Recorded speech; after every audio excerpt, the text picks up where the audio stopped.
Ladies and gentlemen, welcome to Synergy 2026 Bridging Capital, Technology and Power for a Sustainable Philippine Economy.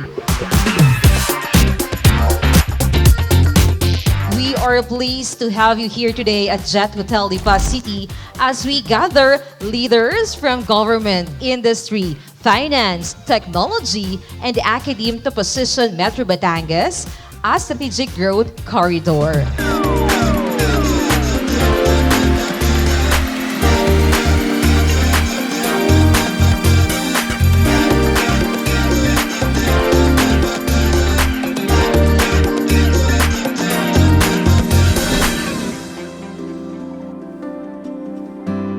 Today, we celebrate not only a convergence of sectors but also 30 years of service in journalism.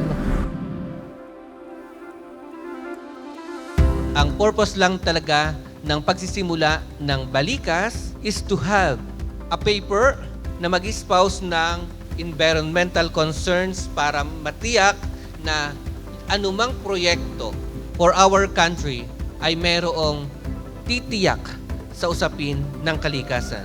In the university, we have our academe, research, community, and innovation that we can share with our partners. So in financing the energy transitions, we believe that capital is not really the main problem, but the bankable solutions, the bankable projects that the investors can support. So if we can promote clear policy, clear framework, we believe in the university that capital will follow.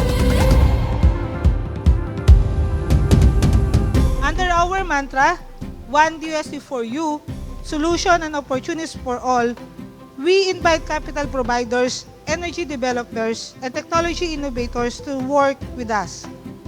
Kami pong lahat ay nagsasama-sama at sa tibay din po na ipinakikita ng atin pong private sector organizations.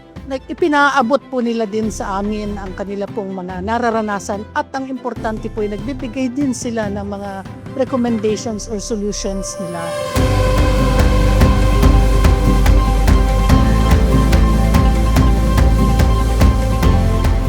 Connected lahat ito. Sa hirap ng buhay, malagay ko'y kailangan tayong magkaisa. Maganda ang ginagawa ng BNL. Maraming salamat. Maraming salamat po sa ating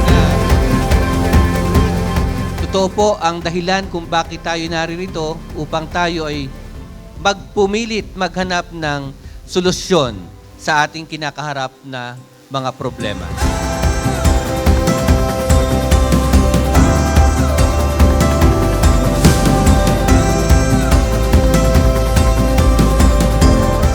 We have invested a lot in renewable energy.